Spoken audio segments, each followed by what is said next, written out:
Hey, what's going on, everybody? And we are back here. We're trying to do a little review of our picks against the spread from Week 5 in the NFL, and then I will create a video tomorrow, or I'll probably do it today, but I'll release it tomorrow, of the Week 6 NFL picks against the spread. And like I said, these spreads are going to change because I am doing it early on in the week. I probably should wait a little later, but with Thursday Night Football, it's kind of hard. So I want to make sure I get everything out there. So let's start with last week. We had the Chicago Bears at the Washington Commanders. The Washington Commanders were favored by 6.5 at the time that I made the video, and I did pick the Washington Commanders. I am going to say this part. I found out about an hour and a half before the game time on Thursday that Dick Butkus died. RIP to him, and prayers up to his family and friends. I know that's a hard thing to deal with. If I could have made a video in time, I would have honestly picked the Chicago Bears. I know that's everybody's going to say, but I would have went back and picked them because they ended up winning that game pretty easily, and they looked really good. So we did take the loss there.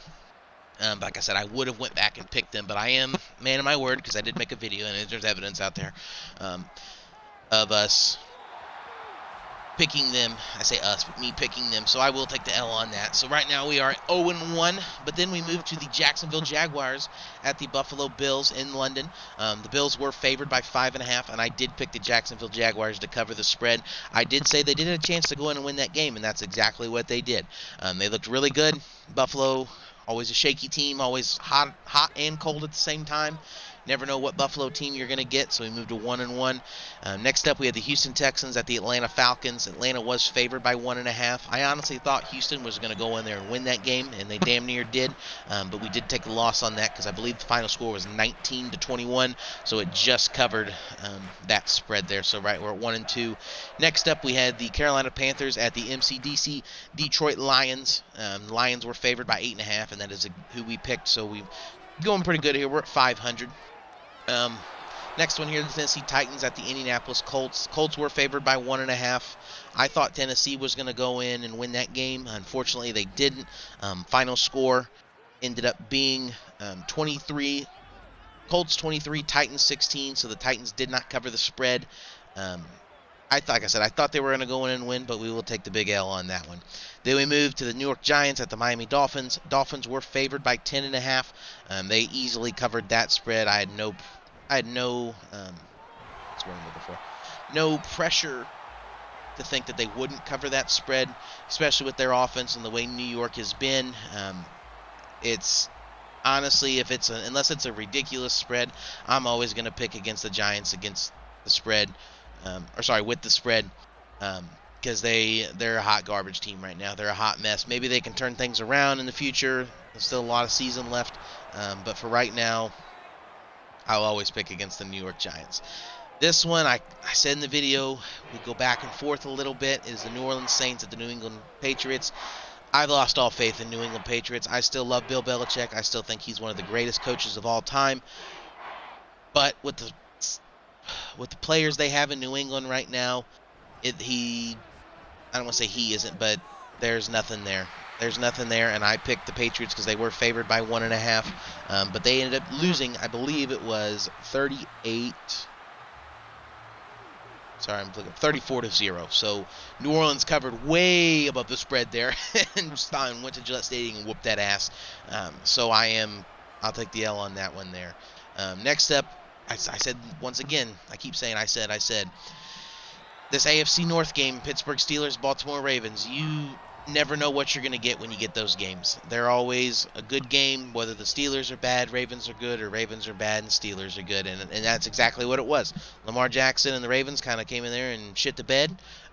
Ravens were favored by 4, and they ended up losing 17-10. And sometimes that's how rivalry games go. We took the L there as well. So 1, 2, 3, 4, 5, 6, 7, 8. Through 8 games so far that we have picked against, we are 1, 2, 3, and 5. 1, 2, 3, 4, 5. But the second half here, we kind of made a little comeback. Next up, we had the Philadelphia Eagles at the Los Angeles Rams. The Eagles were favored by 4.5. And they ended up covering that spread there. 23-16, I believe, was the final score. I didn't watch too much of that game. I do have A.J. Brown on my fantasy team, so I was just kind of paying attention, checking in, see how he was doing. But the Eagles are catching their stride. I have no doubt that the Eagles can cover a lot of spreads, unless it's a horrendous spread that it's not really looking too good. Next up, we had the Cincinnati Bengals at the Arizona Cardinals. To me, this was the last game that I was going to pick the Bengals unless they showed me something, and they did. They ended up covering the spread. They were favored by 3. The final score ended up being 34-20. Ja'Marr Chase went off. Joe Burrow went off. We're starting to see the original Joe Burrow come back. He looked really good in the pocket, started taking off running. No issues, it looked like, or anything. I don't want to say there isn't any injury lingering around there, but he looked a lot better than he did the previous week, and I look forward to the Bengals building on that, and maybe they can make a run with I keep saying AFC North title there. Next up, we had the New York Jets at the Denver Broncos. Denver was favored by 2.5. I picked the New York Jets to win this game, and that's exactly what they did. I was kind of just paying attention here and there, and then I got a message saying Russ is about to cook for that game-winning drive, and I turned it on. First thing he does, he scrambles out of the pocket, fumble, scoop, and score for the Jets. So the Jets are looking good now. They still have their question marks. Zach Wilson's still a question mark, but he is on the right track, I believe, and they can only go up from here. I don't think there's anywhere they can go down. Next up, we have the Kansas City Chiefs at the Minnesota Vikings. The Kansas City was favored by 5.5, and they ended up winning 27-20, I believe. Justin Jefferson went down with a hamstring injury. Travis Kelce, the time I did turn it on, he got a little caught a little pass out in the flat, and then he just immediately went down. I thought my heart dropped a little bit because, like I said, I hate seeing players get injured, especially a player of his caliber. I know the Swifties and everything are kind of a little too much for me, but it's always sad to see someone go down. But he walked off the field on his own power, and he ended up coming back, so I'm glad he's okay, and then we'll see his status for the Thursday night game at Denver Broncos. I think the Chiefs probably cover very heavily this coming Thursday against the Denver Broncos there.